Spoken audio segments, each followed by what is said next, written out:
Hi everyone, this is Robert. Welcome to The Well-Told Tale. Every week we bring you the finest science fiction and fantasy stories ever written. We return to The Wind in the Willows by Kenneth Grahame. After last week's Christmassy interlude, river life has rolled forward to early summer. And as you may remember, it is then that the Badger had promised to help out with Mr. Toad and his latest obsession with motor cars. They are going to stage an intervention.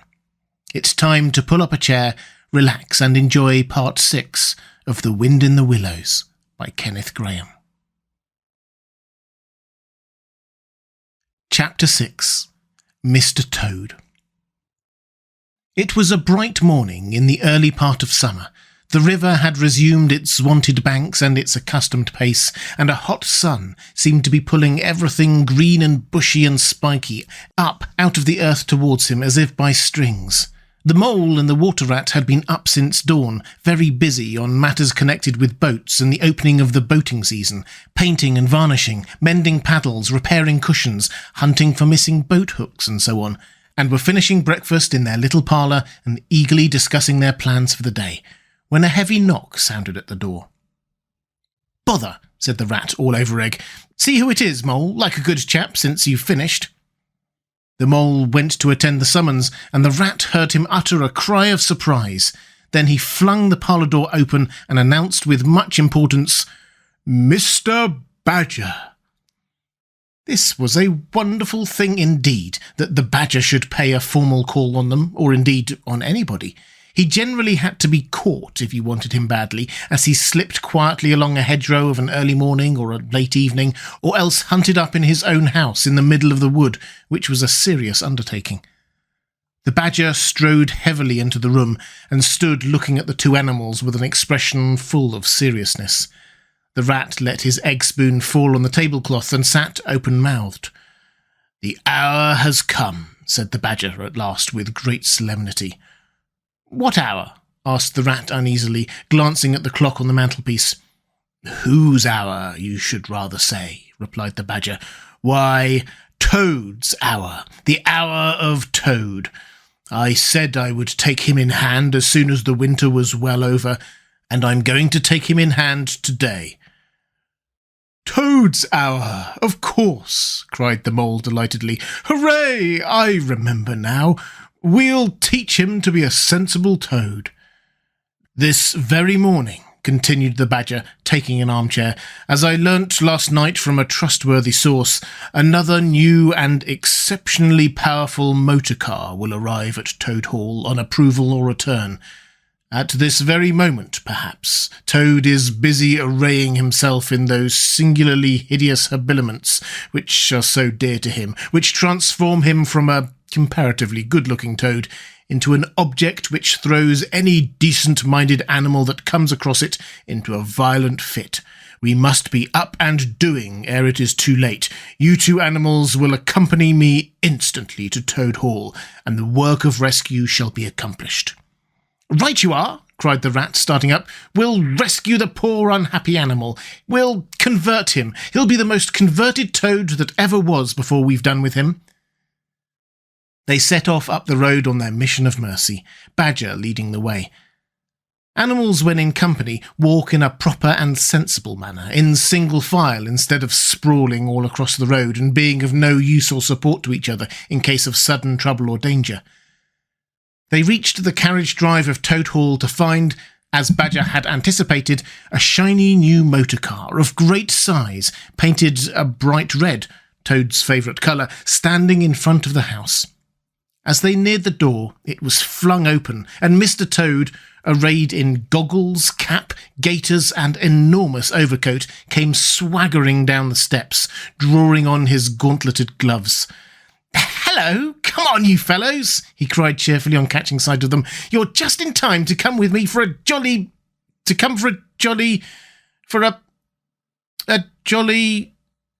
His hearty accents faltered and fell away as he noticed the stern, unbending look on the countenances of his silent friends, and his invitation remained unfinished. The Badger strode up the steps. "Take him inside," he said sternly to his companions. Then, as Toad was hustled through the door, struggling and protesting, he turned to the chauffeur in charge of the new motorcar.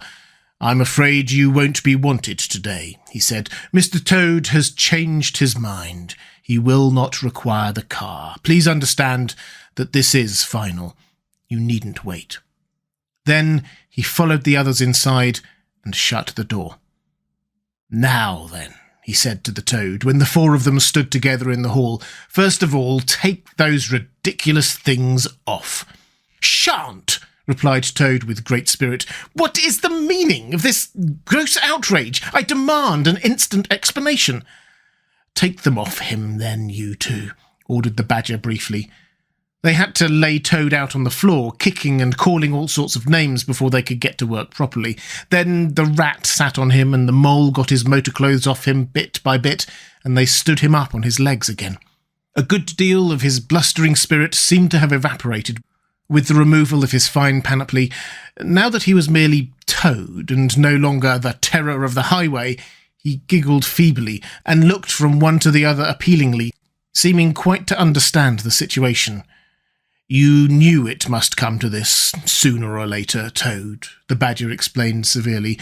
"You've disregarded all the warnings we've given you. You've gone on squandering the money your father left you, and you're getting us animals a bad name in the district by your furious driving and your smashes and your rows with the police. Independence is all very well, but we animals never allow our friends to make fools of themselves beyond a certain limit. And that limit you've reached. Now, you're a good fellow in many respects, and I don't want to be too hard on you. I'll make one more effort to bring you to reason. You will come with me into the smoking room, and there you will hear some facts about yourself, and we'll see whether you come out of that room the same Toad that you went in." He took Toad firmly by the arm, led him into the smoking room, and closed the door behind them. "That's no good," said the Rat contemptuously. "Talking to Toad'll never cure him. He'll say anything." They made themselves comfortable in armchairs and waited patiently. Through the closed door they could just hear the long continuous drone of the Badger's voice, rising and falling in waves of oratory, and presently they noticed that the sermon began to be punctuated at intervals by long-drawn sobs, evidently proceeding from the bosom of Toad, who was a soft-hearted and affectionate fellow, very easily converted, for the time being, to any point of view. After some 3/4 of an hour, the door opened, and the Badger reappeared, solemnly leading by the paw a very limp and dejected Toad. His skin hung baggily about him, his legs wobbled, and his cheeks were furrowed by the tears so plentifully called forth by the Badger's moving discourse. "Sit down there, Toad," said the Badger kindly, pointing to a chair. "My friends," he went on, "I am pleased to inform you that the Toad has at last seen the error of his ways. He is truly sorry for his misguided conduct in the past, and he has undertaken to give up motor cars entirely and forever. I have his solemn promise to that effect." "That is very good news," said the Mole gravely. "Very good news indeed," observed the Rat dubiously. If only... He was looking very hard at Toad as he said this, and could not help thinking he perceived something vaguely resembling a twinkle in that animal's still sorrowful eye. "There's only one thing more to be done," continued the gratified Badger. "Toad, I want you solemnly to repeat before your friends here what you fully admitted to me in the smoking room just now. First, you are sorry for what you've done, and you see the folly of it all." There was a long pause. Toad looked desperately this way and that, while the animals waited in grave silence. At last he spoke. "No," he said, a little sullenly but stoutly. "I'm not sorry, and it wasn't folly at all. It was simply glorious." "What?" cried the Badger, greatly scandalised. "You backsliding animal! Didn't you tell me just now, in there—" "Oh, yes, in there," said Toad impatiently. "I'd have said anything in there. You're so eloquent, dear Badger, and so moving and so convincing, and put all your points so frightfully well. You can do what you like with me in there, and you know it. But I've been searching my mind since, and going over things in it, and I find I'm not a bit sorry or repentant, really, so it's no earthly good thing saying I am now, is it?"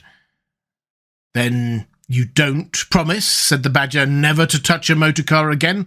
"Certainly not," replied the Toad emphatically. "On the contrary, I faithfully promise that the very first motor car I see, boop boop, off I go in it." "Told you so, didn't I?" observed the Rat to the Mole. "Very well, then," said the Badger firmly, rising to his feet. "Since you won't yield to persuasion, we'll try what force can do. I feared it would come to this all along. You've often asked us three to come and stay with you, Toad, in this handsome house of yours. Well, now we're going to. When we've converted you to a proper point of view, we may quit, but not before. Take him upstairs, you two, and lock him up in his bedroom while we arrange matters between ourselves." "It's for your own good, Toady, you know," said the Rat kindly, as Toad, kicking and struggling, was hauled up the stairs by his two faithful friends. "Think what fun we shall all have together, just as we used to, when you've quite got over this painful attack of yours." "We'll take great care of everything for you till you're well, Toad," said the Mole, "and we'll see your money isn't wasted, as it has been." "No more of those regrettable incidents with the police, Toad," said the Rat, as they thrust him into his bedroom. "And no more weeks in hospital being ordered about by nurses, Toad," added the Mole, turning the key on him. They descended the stair, Toad shouting abuse at them through the keyhole, and the three friends then met in conference on the situation. "It's going to be a tedious business," said the Badger, sighing. "I've never seen Toad so determined. However, we will see it out. He must never be left an instant unguarded. We shall have to take it in turns to be with him, till the poison has worked itself out of his system." They arranged watches accordingly. Each animal took it in turns to sleep in Toad's room at night, and they divided the day up between them. At first, Toad was undoubtedly very trying to his careful guardians. When his violent paroxysms possessed him, he would arrange bedroom chairs in rude resemblance of a motor car, and would crouch on the foremost of them, bent forward and staring fixedly ahead, making uncouth and ghastly noises, till the climax was reached, when, turning a complete somersault, he would lie prostrate amidst the ruins of the chairs, apparently completely satisfied for the moment. As time passed, however, these painful seizures grew gradually less frequent, and his friends strove to divert his mind into fresh channels. But his interest in other matters did not seem to revive, and he grew apparently languid and depressed. One fine morning, the Rat, whose turn it was to go on duty, went upstairs to relieve Badger, whom he found fidgeting to be off, and stretch his legs in a long ramble round his wood and down his earth and burrows. "Toad's still in bed," he told the Rat outside the door. "Can't get much out of him except, 'Oh, leave me alone, he wants nothing. Perhaps he'll be better presently. It may pass off in time. Don't be unduly anxious,' and so on. Now, you look out, Rat. When Toad's quiet and submissive and playing at being the hero of a Sunday school prize, then he's at his artfullest. There's sure to be something up. I know him. Well, now, I must be off." "Where are you today, old chap?" inquired the Rat cheerfully as he approached Toad's bedside. He had to wait some minutes for an answer. At last a feeble voice replied, "Thank you so much, dear Ratty. So good of you to inquire, but first tell me how you are yourself, and the excellent Mole?" "Oh, we're all right," replied the Rat. "Mole," he added incautiously, "is going out for a run-round with Badger. They'll be out till luncheon time.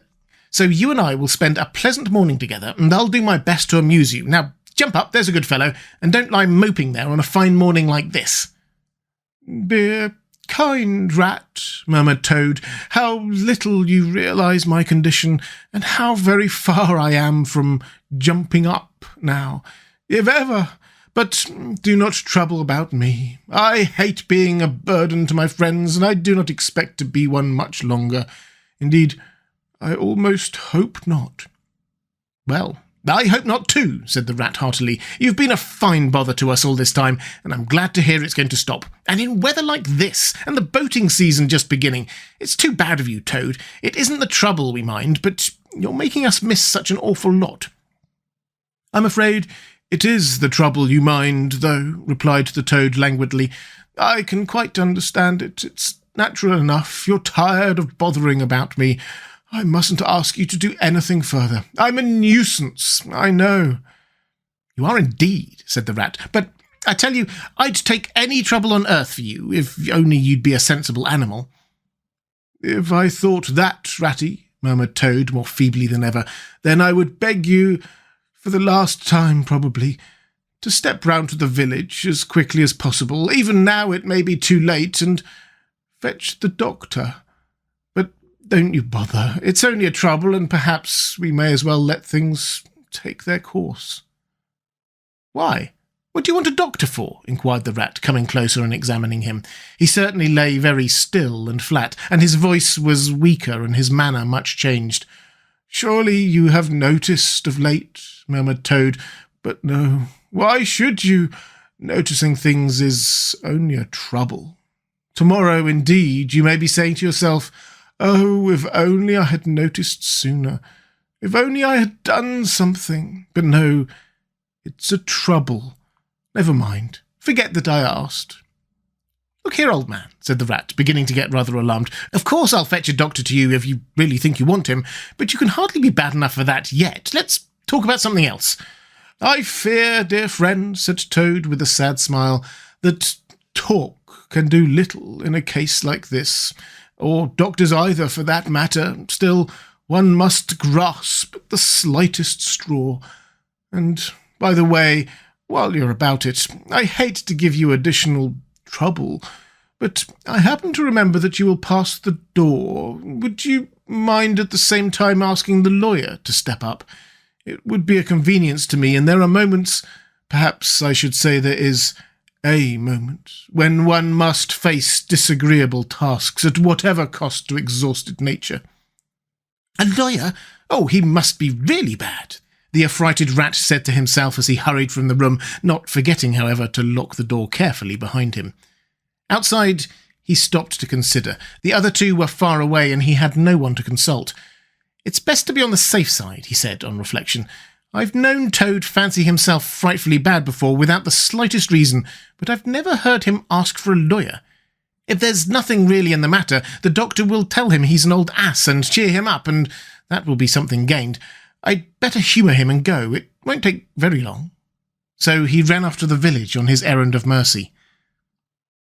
The Toad, who had hopped lightly out of bed as soon as he heard the key turned in the lock, watched him eagerly from the window till he disappeared down the carriage drive. Then, laughing heartily, he dressed as quickly as possible in the smartest suit he could lay hands on at the moment, filled his pockets with cash, which he took from a small drawer in the dressing table, and next, knotting the sheets from his bed together and tying one end of the impoverished rope round the central mullion of the handsome Tudor window, which formed such a feature of his bedroom, he scrambled out, slid lightly to the ground, and taking the opposite direction to the rat, marched off light-heartedly, whistling a merry tune. It was a gloomy luncheon for Rat when the Badger and the Mole at length returned, and he had to face them at table with his pitiful and unconvincing story. The Badger's caustic, not to say brutal remarks may be imagined, and therefore passed over, and it was painful to the Rat that even the Mole, though he took his friend's side as far as possible, could not help saying, "You've been a bit of a duffer this time, Ratty. Toad, too, of all animals." "He did it awfully well," said the crestfallen Rat. "He did you awfully well," rejoined the Badger hotly. "However, talking won't mend matters. He's got clear away for the time, that's certain, and the worst of it is, he'll be so conceited with what he'll think is his cleverness that he may commit any folly. One comfort is we're free now, and needn't waste any more of our precious time doing sentry go. But we'd better continue to sleep at Toad Hall for a while longer. Toad may be brought back any moment, on a stretcher, or between two policemen." So spoke the Badger, not knowing what the future held in store, or how much water and of how turbid a character was to run under bridges before Toad should sit at ease again in his ancestral hall. Meanwhile, Toad, gay and irresponsible, was walking briskly along the high road some miles from home. At first he had taken bypaths and crossed many fields and changed his course several times in case of pursuit, but now, feeling by this time safe from recapture, and the sun smiling brightly on him, and all nature joining in a chorus of approval to the song of self-praise that his own heart was singing to him, he almost danced along the road in his satisfaction and conceit. "Smart piece of work, that," he remarked to himself, chuckling. "Brain against brute force, and brain came out on the top, as it's bound to do. Poor old Ratty! My, won't he catch it when the badger gets back? A worthy fellow, Ratty, with many good qualities, but very little intelligence and absolutely no education. I must take him in hand some day, and see if I can make something of him." Filled full of conceited thoughts such as these, he strode along, his head in the air, till he reached a little town, where the sign of the Red Lion, swinging across the road halfway down the main street, reminded him that he had not breakfasted that day, and that he was exceedingly hungry after his long walk. He marched into the inn, ordered the best luncheon that could be provided at so short a notice, and sat down to eat it in the coffee-room. He was about halfway through his meal when an only too familiar sound approaching down the street made him start and fall a-trembling all over. The poop-poop drew nearer and nearer. The car could be heard to turn into the inn-yard and come to a stop, and Toad had to hold on to the leg of the table to conceal his overmastering emotion. Presently the party entered the coffee-room, hungry, talkative and gay, voluble on their experiences of the morning and the merits of the chariot that had brought them along so well. Toad listened eagerly, all ears for a time. At last he could stand it no longer. He slipped out of the room quietly, paid his bill at the bar, and as soon as he got outside, sauntered round quietly to the inn-yard. "There cannot be any harm," he said to himself, "in my only just looking at it." The car stood in the middle of the yard, quite unattended, the stable helps and other hangers-on being at their dinner. Toad walked slowly round it, inspecting, criticising, musing deeply.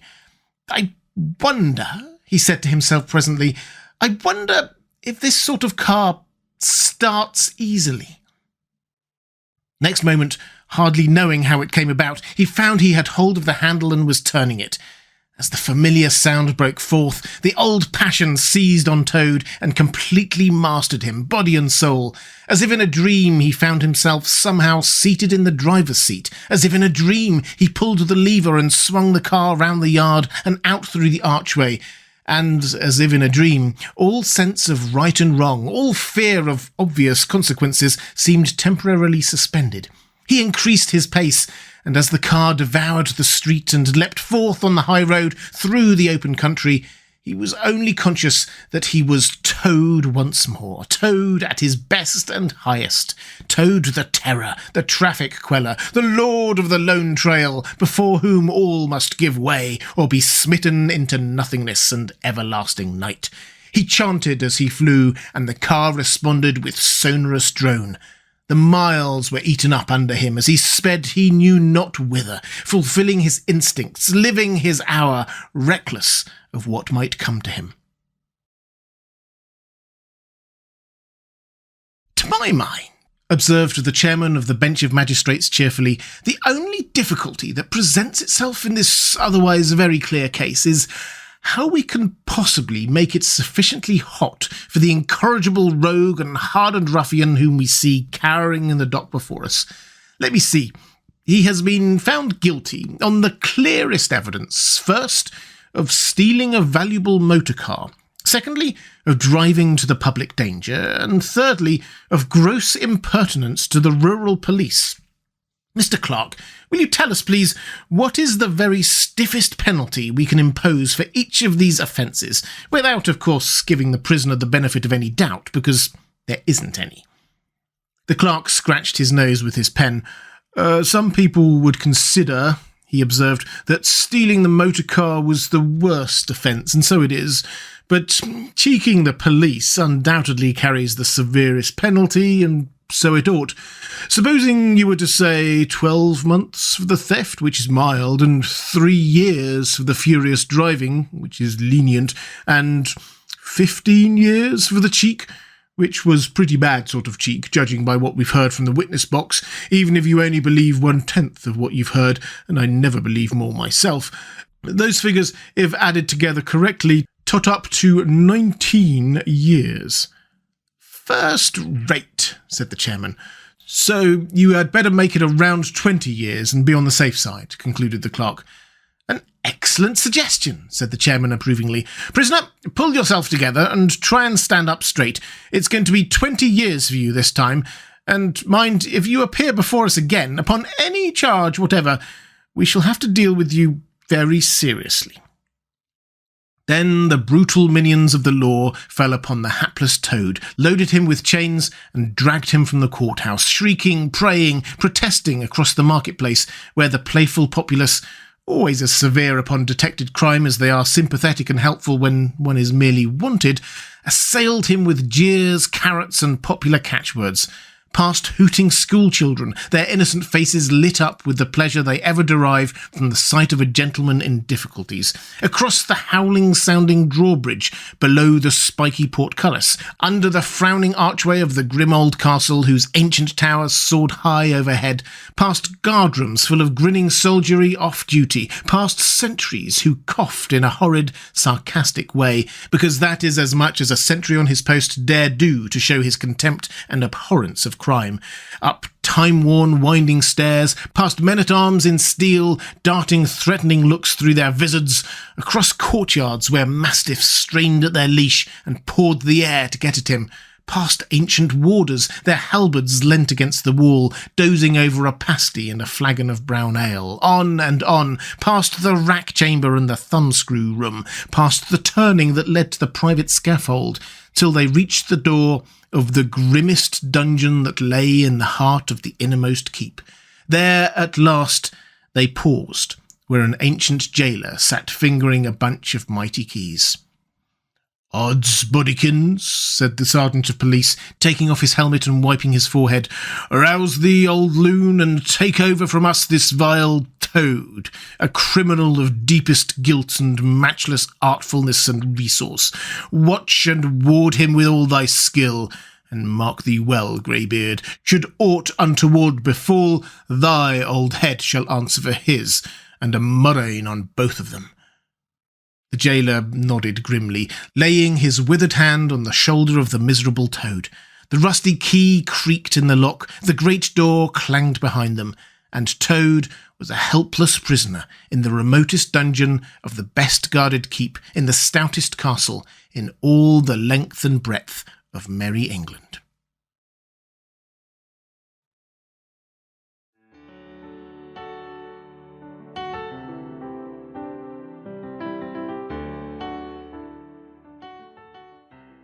And welcome back.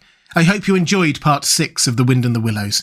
If you would like to support The Well-Told Tale, the best way to do that is on Patreon, at patreon.com/The Well-Told Tale. There's a link in the description. I'll be back next time with part 7. I hope you can join me.